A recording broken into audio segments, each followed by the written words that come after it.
Thank you kindly for joining us. Thursday afternoon in downtown Charlottesville in our building, the Macklin building, our studio at storefront level. We like to say we're right in the heartbeat of the region.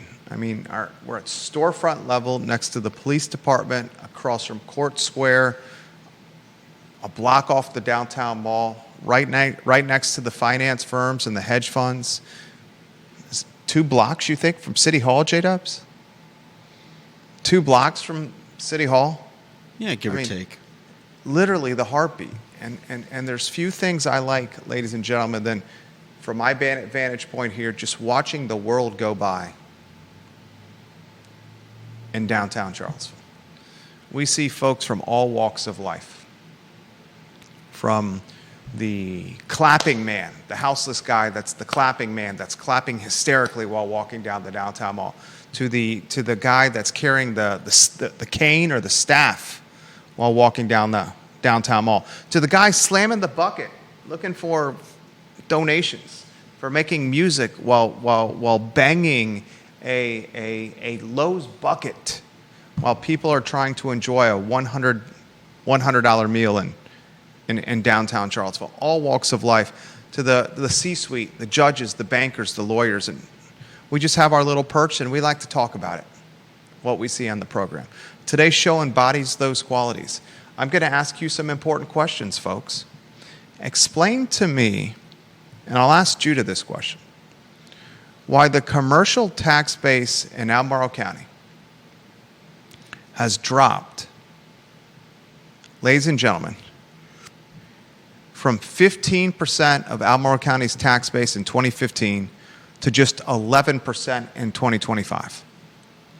And explain to me how that happens when Albemarle County's population upticks from 105,000 people in 2017 to 117,000 plus people today. How does the commercial tax base have such a sizable downward trend when the humans, the body count living in Albemarle County has upticked? And what's the burden that places on you and I? The homes we own, the apartments, condos, and houses we lease.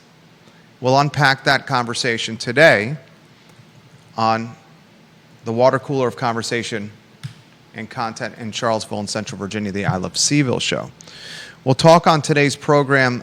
We're starting to get some tangible numbers, folks. And Eli Lilly, the publicly traded biotechnology company, has said, look, we're going to spend $5 billion, $5 billion with the B, building a headquarters and a facility in Goochland County. And this headquarters is, boy, oh boy, going to create a lot of jobs, ladies and gentlemen. 650 new jobs.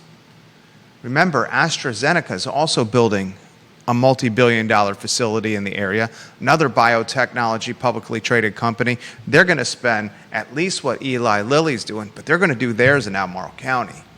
So at the same time, a couple of projects coming online while the Paul Manning Biotech Institute on Fontaine's being birthed. AstraZeneca, you got to think hundreds of new jobs, maybe 650 just like Eli Lilly. We'll unpack that on today's show. We got some data points from Albemarle County. The life sciences category, think biotechnology.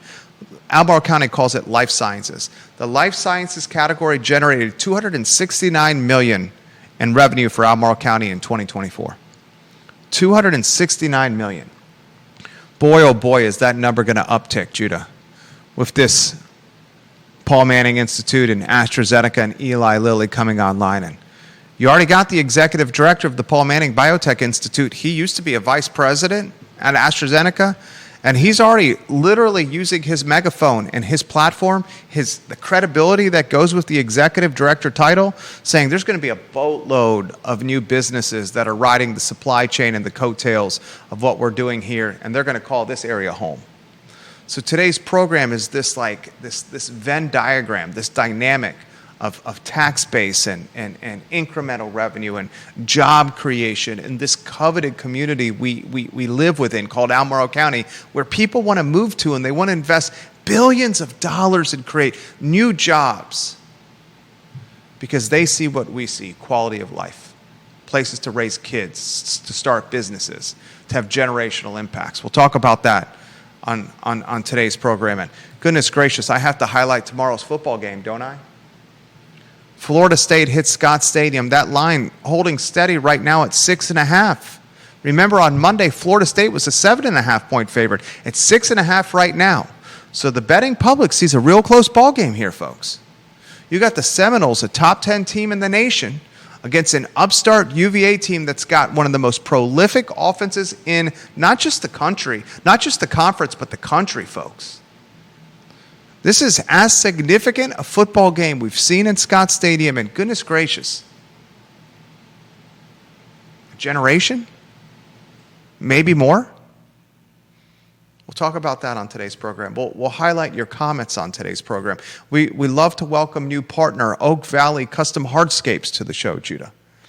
Oak Valley Custom Hardscapes, this is a talented firm.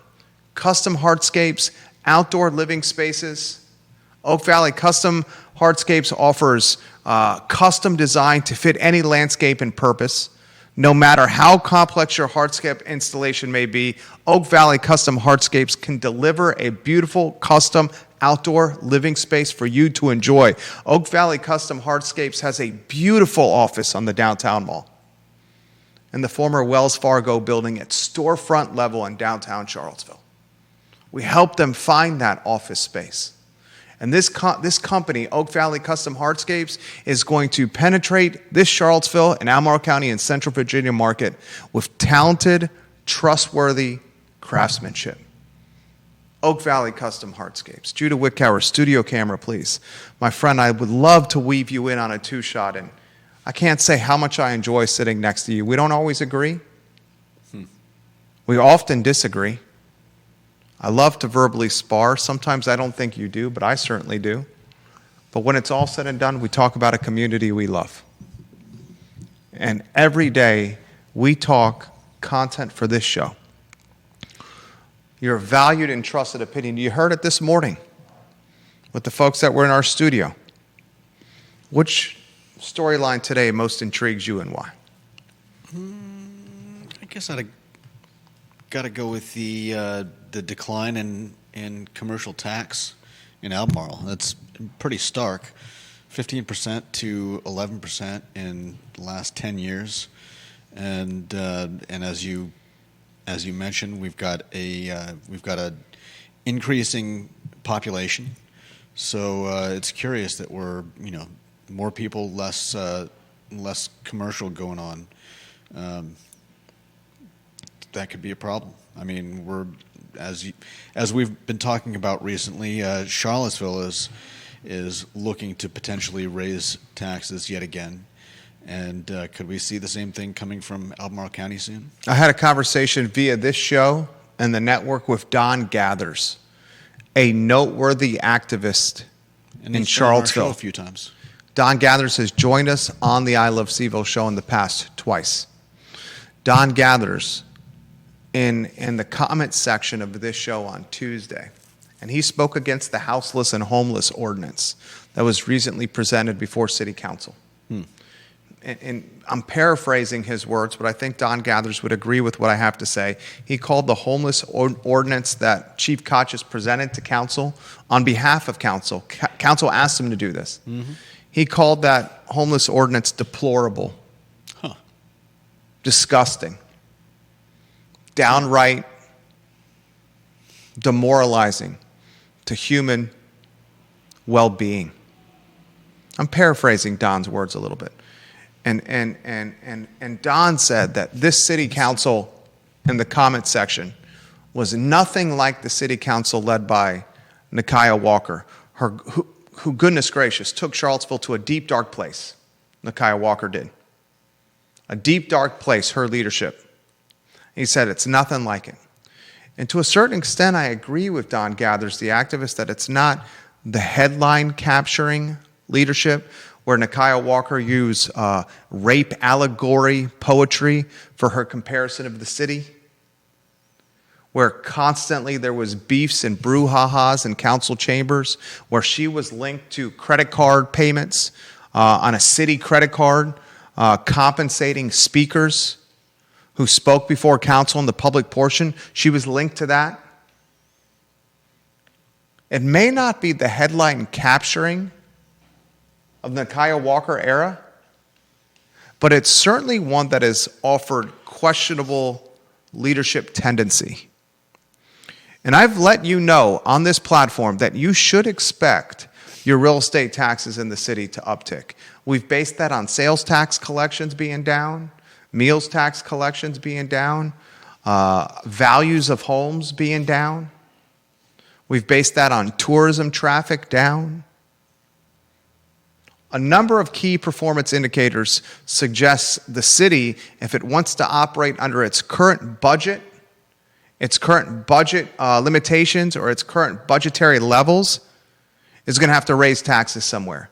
And we know the city likes to spend more.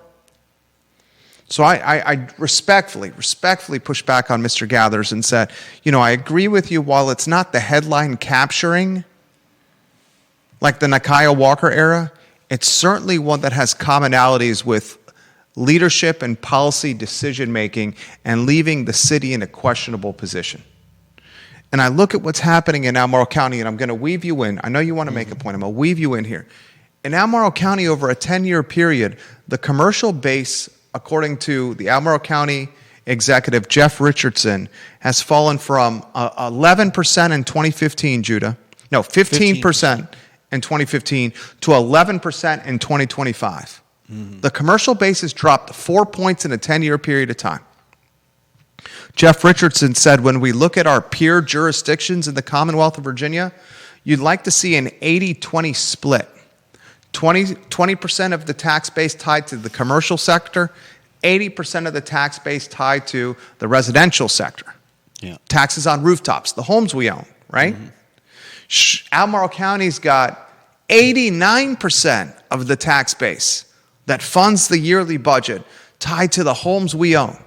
And goodness gracious, if you're leasing a home, if you're a tenant, you're paying the taxes, folks.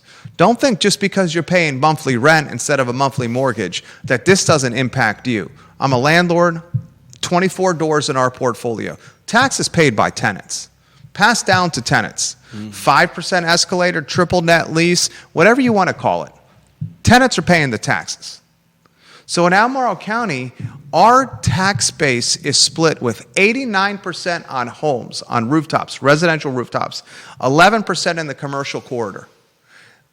Peer jurisdictions, comparables, comps in the Commonwealth suggest that split should be 80-20 for a healthy budget. 10 years ago, Albemarle County, that split was what? 85-15 residential to commercial. So it's worsened, which means you and I have less money in our pockets because it's being taken from us by the jurisdiction where we live. I want to ask you, the viewer and listener, this question, and I think it's a reasonable question. I think it's content and conversation for your cocktail and charcuterie party this weekend. If the population, Judah, if the population has upticked from 2015, when Albemarle County had 105,000 people living within the county, to 117,000 people, an uptick of 12,000 people in 2024, 12,000 additional people in over a 9-year period. But the commercial base, according to the county executive, is down from 15% in 2015 to 11% in 2025. Make that math. Make it make sense. Is that math not mathing, or is that math mathing for you? I mean, I don't know if it's about the math making sense so much as it about an increasing population. And I mean, for how long did we have, there were no businesses, or almost no businesses, in the Fashion Square Mall. For years, the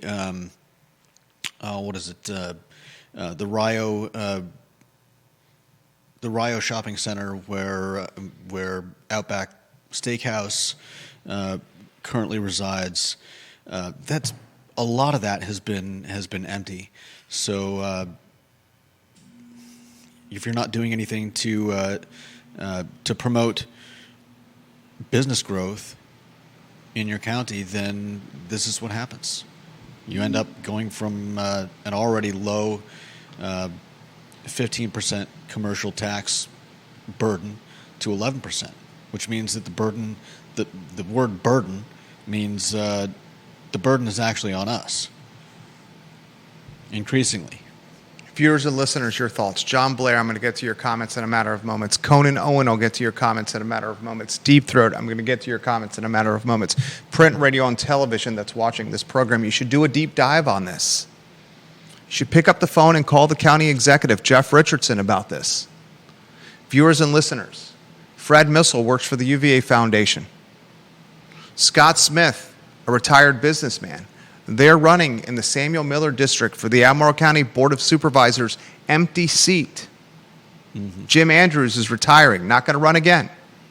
Missile UVA Foundation is an institution. He's a heavy favorite. He's a Democrat. Scott Smith, new to the area, a COVID transplant. He's a Republican. The separation point between the Democrat Missile and the Republican Smith is this. It's this, folks. You throw in a little data science in there, maybe a little land use, and you have the entree that is the difference between Missile and Smith. So this is going to determine an election on a Democrat-heavy board. I'm going to ask some questions, then I'll open it up to discussion for the viewer and listener to shape the show. How much is the commercial tax base storyline? The drop from 11% of the commercial tax base, 15% of the commercial tax base in 2015 to 11% in 2025. How much is that the collateral damage of COVID and the pandemic? How much the federal government demanding us, ordering us, handcuffing us to be recluses in our house, to basically have agoraphobia and not leave our house. Overstep, federal government, overreach. How much is that tied to the commercial base shrinking?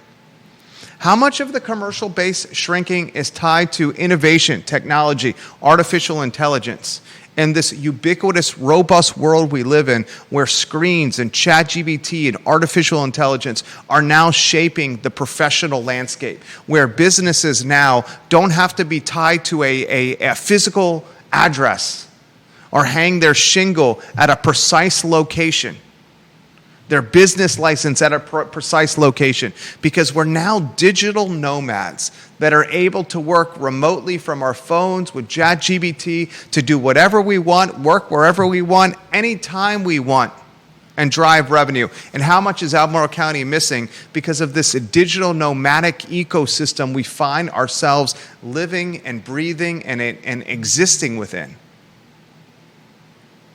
Goodness gracious, Judah and I were talking about before the show, Major League Baseball. Is it the year 2027? Yep. In the year 2027, Major League Baseball is going to use robots and artificial intelligence to call balls and strikes behind home plate. I mean, Major League Baseball. I'm working on a real estate deal with someone I respect tremendously right now. Gone from a professional relationship to, I would say, a friendship. I think he would say the same. And we're spitballing on some branding and logo elements that we're considering. And goodness gracious, he was turning around some mock-ups for this branding and logo strategy for some office space. And he was using ChatGPT on the logos, turning around immediately, within moments, within seconds. This is the work Judah does.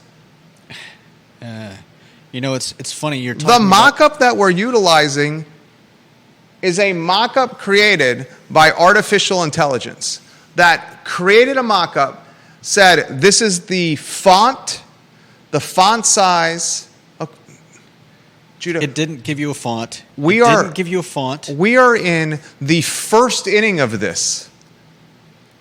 You know, The it's- first inning of it. You know, it's funny that you tout a lot of this, but you don't really understand the underlying.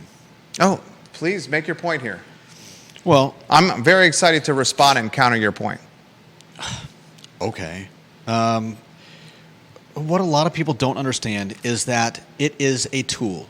ChatGPT, all of these AI large language models, they're tools. If you don't understand that it's a tool, you're going to destroy your company. Okay. That's the point you make constantly on the show. We're doing some signage with Conan Owen of Sir Speedy of Central Virginia. He's watching the program. Any signage you need, let's let the viewers and listeners know. Conan Owen, Sir Speedy of Central Virginia, locally owned and operated. Conan Owen is a Darden School graduate. Does the signage for us, doing the signage for us here in the Macklin building, our 24 doors. We're working with him in this secondary position that we're looking to expand within on the downtown mall. He's creating signage for this office model that we're building. Okay, we're very excited about bringing potentially a new food and beverage business to downtown Charlottesville. I got a second showing for that opportunity today at 1:30. I got to be off air at 1:30 because the owners are going to come through that door. Hold me to 1:30. I got about 32 minutes to help them bring a second point of sale to market. Okay, Conan, when doing the changes to just our studio, is able to take photos. And that photography he takes of the storefront of our studio, he pumps into artificial intelligence. And that one photo is able to tell him the font, the size of the font, and what he needs to do to change any branding element we have on this glass and to keep it uniform with what's going to exist. The changes he's going to make, it's not going to be a complete revitalization of our branding. Minor changes. But he'll be able to match up those minor changes with what we have by using the tool, you say, right? It's a tool. I'm helping a resale client, a client that's in the resale business, right? This client, I think, has got a pretty good business model. They're doing top-line revenue north of $700,000 a year. And their business model is extremely straightforward. They go and find goods, inventory, product at yard sales, at thrift stores, at estate sales, you name it, and then they resell them online. They don't even have a storefront. We're helping optimize this business model for them. They're even thinking about finding investors to help them scale. Their profit margin is obscene. This retail business, the owner-operator, it's one person and a second person. The owner's paying himself north of $300,000 a year, selling afterthought merchandise that he buys for nickels on the dollar and then sells it for multiple dollars through an online website. He's come to me asking for help to help him scale. We're charging a consulting fee to do this.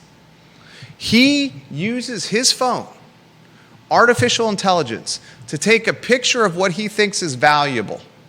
He takes a picture of an item that can be 20 years old, 15 years old, can be weathered, can be cracked, can have water damage, can be in pristine condition, terrible condition. And he takes the photo with his artificial intelligence.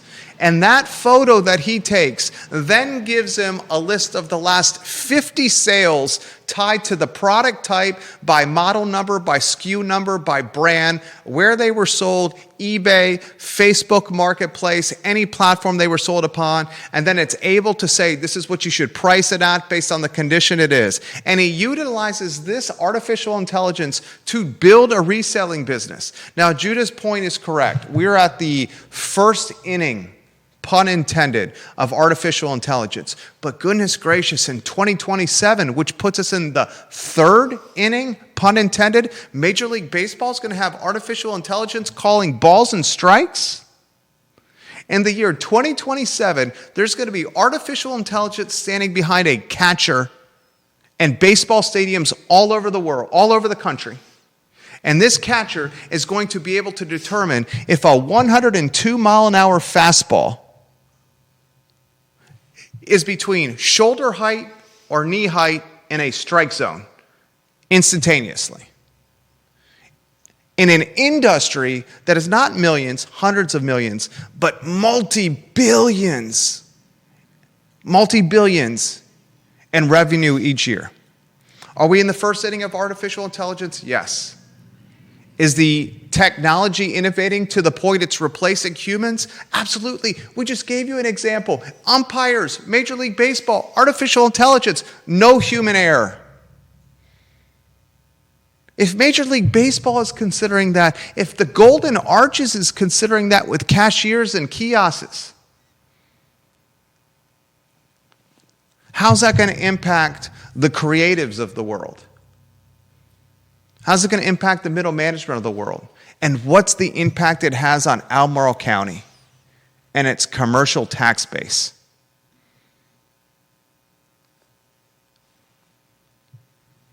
Comments coming in quickly. And if you'd like to make a point, please do. You and I disagreed tremendously on the AI. Yeah. Tremendously. And I see your stance, because you have to have your stance, because your stance is the value proposition of what you provide professionally.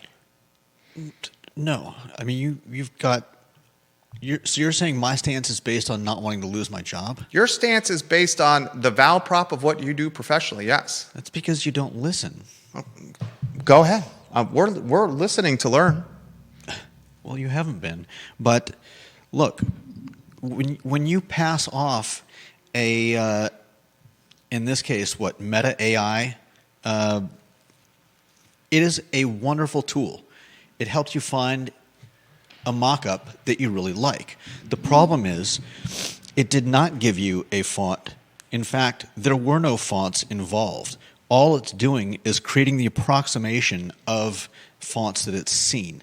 So, in order to make that mock-up usable, someone like myself has to go and actively look for a similar font and then actually convert that image, that mock-up that Meta AI gave you, and actually put it into a high-resolution logo that can be used not just, sending across email or text, but actually used on the side of a building, the side of a vehicle. Called vector art. Yeah. It's called vector art.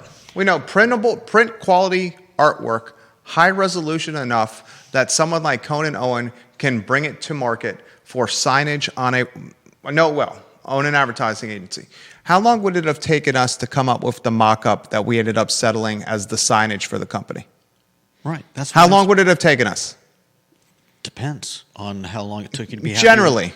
Generally a day or two. Okay. So what would have been a day or two in human capital and manpower? For those listening, that's not a full day or two of actual work. Oh, but trust me, I've been doing this for 20 years. You've been working here for 15 years. I'm very well aware of how long the logo mock-up process takes. That's the hard part of creating the logo.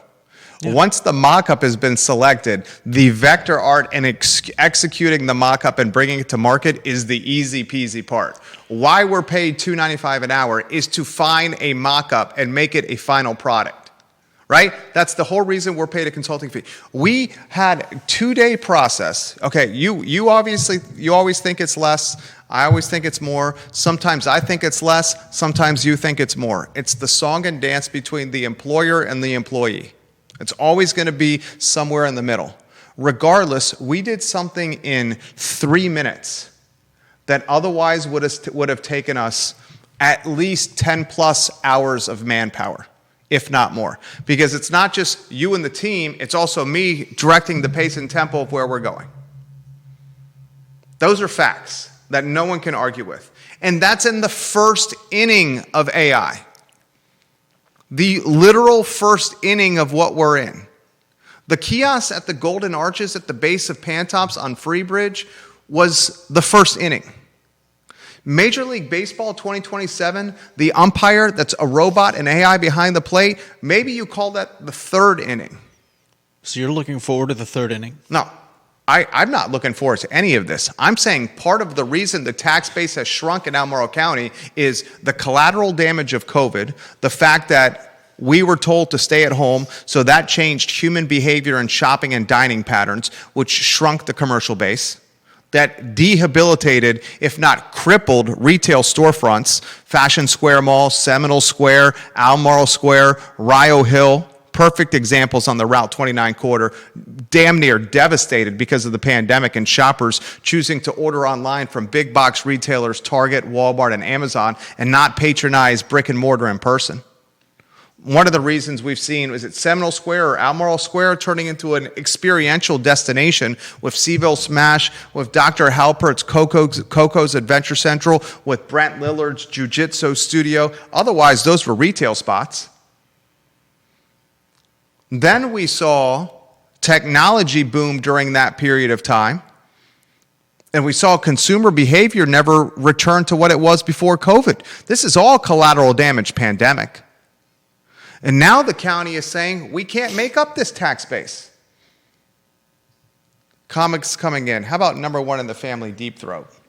He's a data guy. He's a stats guy. Spends more time on data than anyone I know. A-plus guy. He says this. To the tax point, one thing you may want to consider, and it's a guess, he's saying this is a guess, is perhaps the residential property values have gone up so sharply in the periods of 2021 to 2024 that the commercial taxes could not keep up with the spike in residential values. He says both residential and commercial went up. It's just that residential went up much faster, which has potentially created that delta or that deficiency in tax burden collection with commercial tied to residential. He says, however, I haven't seen the underlying numbers. I'm shooting from the hip here. Part of it's that. He's basically saying, good God, people want to live here. And because they want to live here, they made Albemarle County real estate go bananas. You saw what, we talk about what we did with the Glenmore home. 2020 versus 2023. Or 2020 March purchase versus 2024 June exit. 700 versus 1-2. Everybody saw 40, 50, 60% uptick from beginning or pre-COVID to post-COVID. Now, the real estate market is softening, ladies and gentlemen. I had this conversation. My wife and I are talking about this left and right. It is softening right now. And is it softening because we're in a flat trajectory, potentially a downward trajectory, or is it softening because buyers who are on the sidelines are waiting till the first and second quarter of next year to jump back into the swimming pool because they're expecting even more rate cuts ahead? Is that why it's softening? A patience game?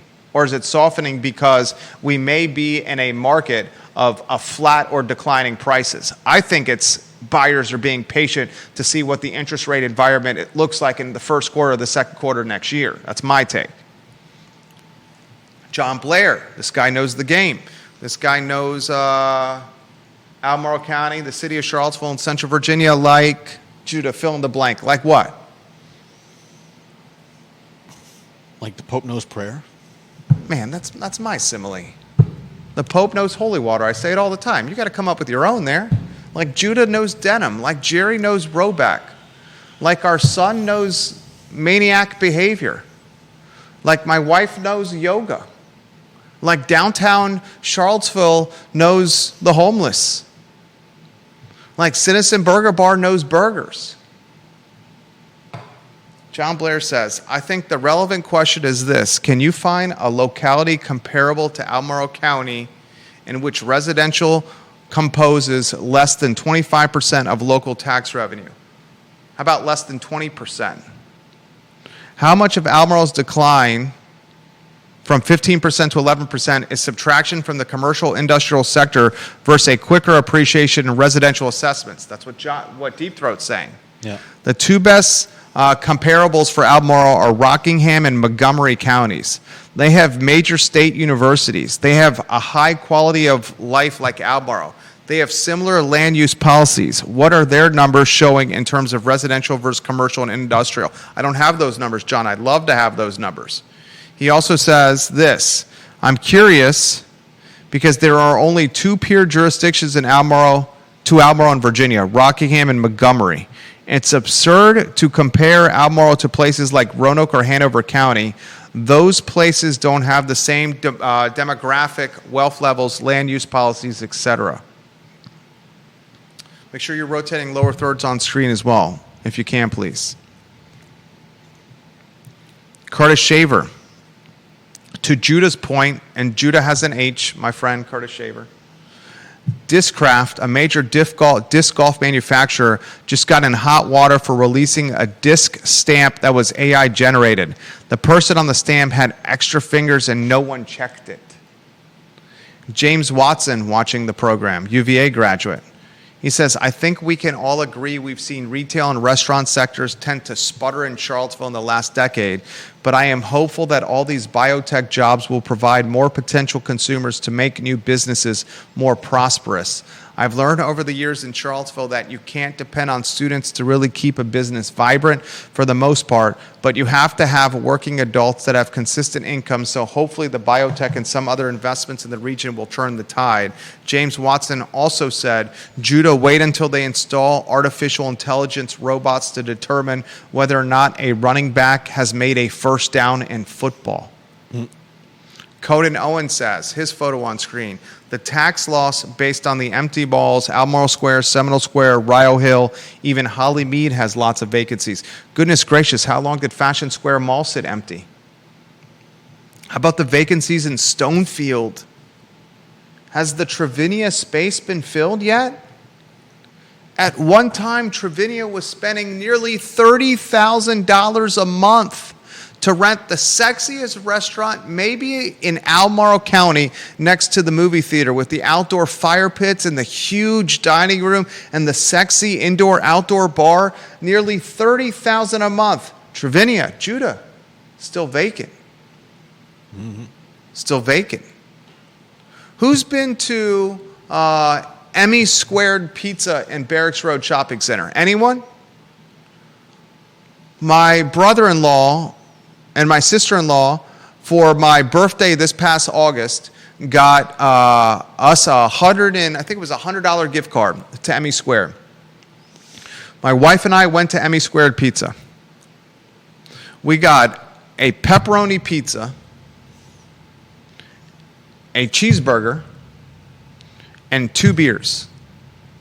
A pepperoni pizza, cheeseburger, and 2 beers.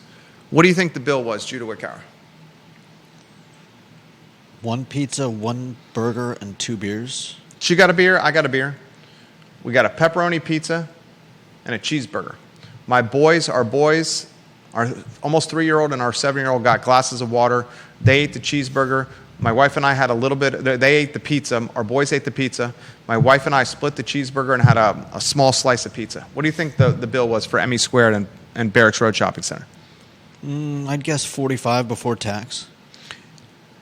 After tax and tip, the bill was $100. Tax and tip, the bill was $100. You're talking an $8 beer, 8 plus 8, 16 in beers. You're talking a $23 burger. $23 burger? $23 burger is the norm. No, it's not. Citizen Burger Bar right next to us is $23 for a burger. I got to look this up. Yeah. It's nuts. I can find it right now. Citizen Burger Bar. Probably what? The number 1 top line revenue restaurant in downtown Charlottesville is Citizen? Citizen Burger Bar. Let's see what it is. I'm on the menu page. Click for our menu. I'm on the menu page right now. I'm going to go to Citizen as it loads. Citizen Burger is, you have the Executive, which is 28. You have the Steakhouse, which is 18. You have the Southern, which is 18. A 17 and a 16. So your entry point, the American Classic, is a $16 burger, all the way to a $28 burger. The Executive is not a normal burger, though. The entry point on the burger is 16. 16 to 18 with one $28 burger. At a business district in downtown Charlottesville where the rents are half of what the rents are at Barracks Road Shopping Center, which is owned by publicly traded Federal Realty. Highest rent structure, Barracks Road Shopping Center. Downtown Mall, half the rent of what Barracks Road Shopping Center is. A pizza, 2 beers, and a burger. Tax and tip, $100. $100. Insane. How was that gift card sent to us? We didn't have to go in to get the gift card. We didn't have to speak to anyone to get the gift card. That gift card was sent to us through some kind of AI and a text message to my phone.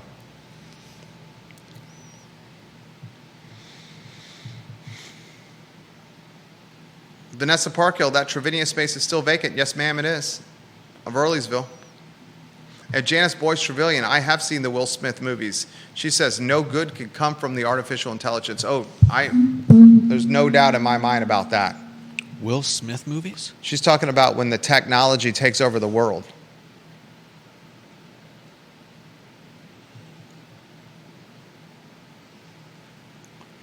Conan Owen, Sir Speedy, he says, I'm feeling it. Business is booming. Yes, business is closed, but I'm seeing lots of growth and expansion, and new businesses all the time in CVille should be better than the national average, which means tax revenue should be higher. The region needs to take a deep look at to why they are lagging. The interesting thing about Sir Speedy is Sir Speedy, with closings of businesses, that's actually a tailwind for their business. When businesses locally close, Sir Speedy gets business because they have to redo signage and branding, stickers and lanyards, name tags and uniforms, menus and trifolds, direct mail, merch. Albert Gray's watching the program, his photo on screen, Judah. Actually, Major League Baseball will implement a ball strike challenge system starting in 2026, with each team getting 2 challenges per game. Not every ball and strike will be called by AI. That will still be done by the umpire. The AI will call ball and strike in the event of a challenge coming from the catcher.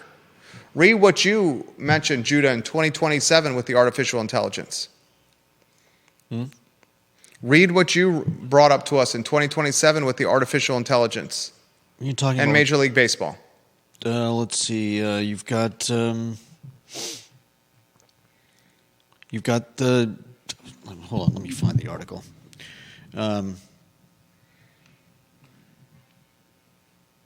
Robot umpires coming to Major League Baseball with ABS challenge system already approved for 2026.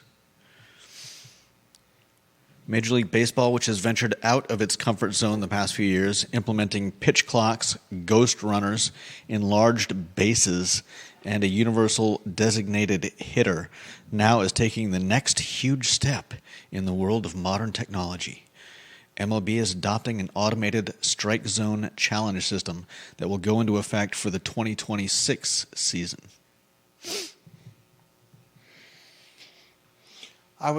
Deep Throat, I was equally astonished with how expensive Emmy Squared pizza was. And the pizza was phenomenal, but it was extremely small. Extremely small. It is literally up to us to support locally owned and operated businesses if we want to see them survive. And one that I absolutely love is Charlottesville Sanitary Supply, Judah. 61 consecutive years in business, online at charlottesvillesanitarysupply.com. Andrew and John Vermillion are honest, communicative, trustworthy men of integrity. If you need a vacuum repaired, they have a mechanic on site. If you need a pool cleaning robot repaired, they have a mechanic on site. If your pool is murky in color, the chlorine, the water needs to be tested, they have water technicians on site. Anything sanitary related, they are the place you call. Free delivery in the market and an e-commerce store at charlottesvillesanitarysupply.com. These guys are the best. The absolute, absolute best. And we talk about the population upticking, and print, radio, and television that's watching this program. You should be covering these storylines. Take the content we're covering right now, print, radio, and television, and you don't even need to credit us. You don't when you write about it, but just get it out to the public because we deserve to know these storylines. This comes in via Facebook message. Please keep my name out of this. This is a manipulated stat when you think about it. Of course, the pro-rata percentage of business commercial will drop when real estate has more than doubled in the last 9-year stretch. This is a reference to Deep Throat as well. Plus, as you often point out, the newcomers are wealthy and don't spend all our funds in the local economy when most of us are traveling a lot. A new household, 100% of real estate tax stays here, but not 100% of business tax stays here. I think this isn't really a headline. The main question is how the aggregate tax revenue is being spent. Mm-hmm.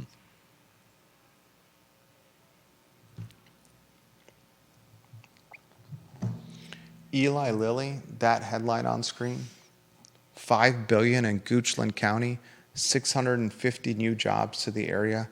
AstraZeneca, also billions of dollars spent in Albemarle County. We'll know the exact number soon. Hundreds of new jobs created. With Eli Lilly and AstraZeneca, you're probably looking at somewhere between 1,000 and 2,000 new jobs created. Those 1,000 and 2,000 new jobs created by AstraZeneca and Eli Lilly alone, most of those transplants to the area.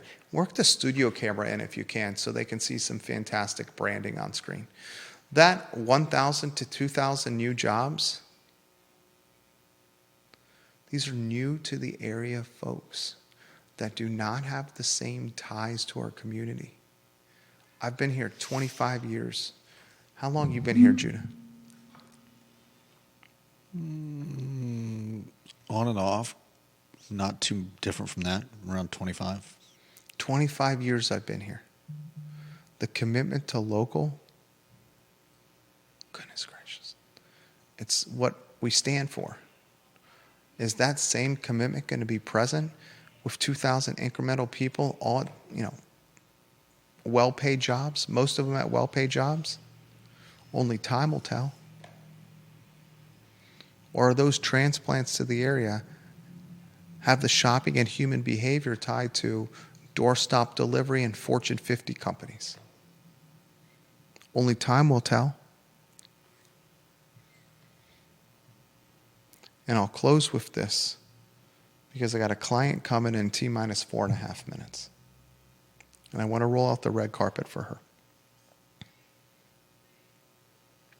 Friday night, tomorrow night, on national television, a top 10 football team hits Scott Stadium. And they arrive in Charlottesville as a 6.5-point favorite according to Las Vegas. This Virginia football team is playing its most significant football contest in probably a generation. Yes, I know they played for an ACC championship, and yes, I know they played in the Orange Bowl. No one expected Virginia to beat Clemson in the ACC championship, and no one expected Virginia to beat Florida in the Orange Bowl, and neither of those two games were at Scott Stadium. This is the most significant football game that Virginia football has played in probably a generation. If this football team shocks the nation tomorrow night, and it's a huge if, I'm not saying it's going to happen, it's a huge if. You have injury at offensive line. You have question marks on defense. But if they shock the nation, ladies and gentlemen, you are talking a storyline that will command national attention, a storyline that will drive economic vitality, a storyline that will drive butts in the seats at Scott Stadium for the remaining home football games, which would further drive economic vitality, a storyline that's going to drive socioeconomic change. People fall in love with Charlottesville through any University of Virginia offshoot or vertical. Get ready and giddy up. On tomorrow at 10:15 a.m., Keith Smith's in the house for Real Talk with Keith Smith. Then we close the program and the week down with the I Love CVille Show at 12:30. There's no other platform that's giving you this. Thank you for joining us. Judah Wickower, yours truly, Jerry Miller.